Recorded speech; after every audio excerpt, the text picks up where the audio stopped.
행복한 동행 김양홍TV 김양홍 변호사입니다.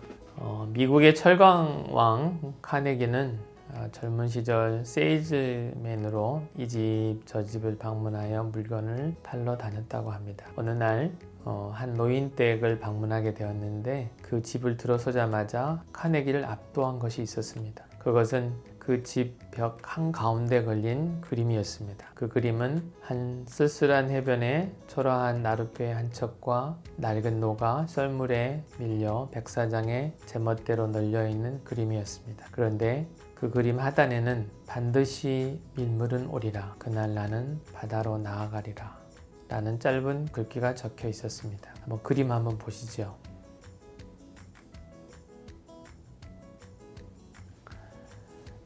우리도 어디 바닷가에 가면 흔히 볼 수 있는 썰물에 밀려 백사장에 있는 배의 모습입니다.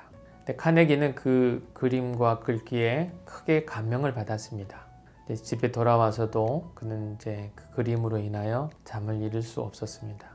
그래서 다시 그 노인을 찾아가 그 그림을 자신에게 달라고 간절히 부탁하였고 결국 그 노인은 그 그림을 카네에게 주었습니다. 카네기는 그 그림을 그의 사무실에 평생 걸어 놓았다고 합니다. 반드시 밀물은 오리라는 메시지와 함께 그 그림은 카네기의 일생을 좌우한 굳건한 신조가 되었습니다.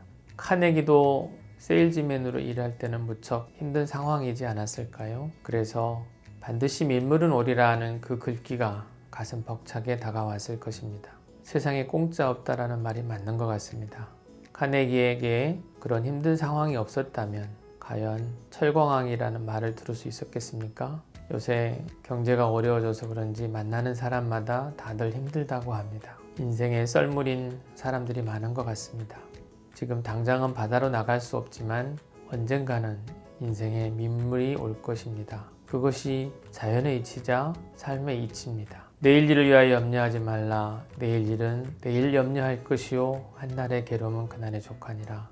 제가 정말 좋아하는 마태복음 6장 34절 말씀입니다. 내일 일은 내일이 염려하게 합시다. 인생에 밀물이 올 때 드넓은 바다로 힘차게 나아갑시다. 그리고 그 바다에서 함께 고기도 잡고 함께 노래도 부릅시다. 생각만 해도 행복하지 않습니까? 오늘 나에게 주어진 것에 감사하고 오늘 내가 해야 할 일에 마음을 다하고 오늘 내가 만나는 사람을 사랑합시다. 물론 감사한 마음이 들지 않을 때도 있을 것입니다. 그럼에도 불구하고 우리는 감사한 마음을 갖도록 노력해야 합니다. 감사하는 마음만 있으면 오늘 하루 행복할 수 있기 때문입니다. 오늘 행복하고 내일은 내일 행복하면 됩니다. 그 행복한 하루하루가 쌓여서 나의 행복한 인생이 될 것입니다.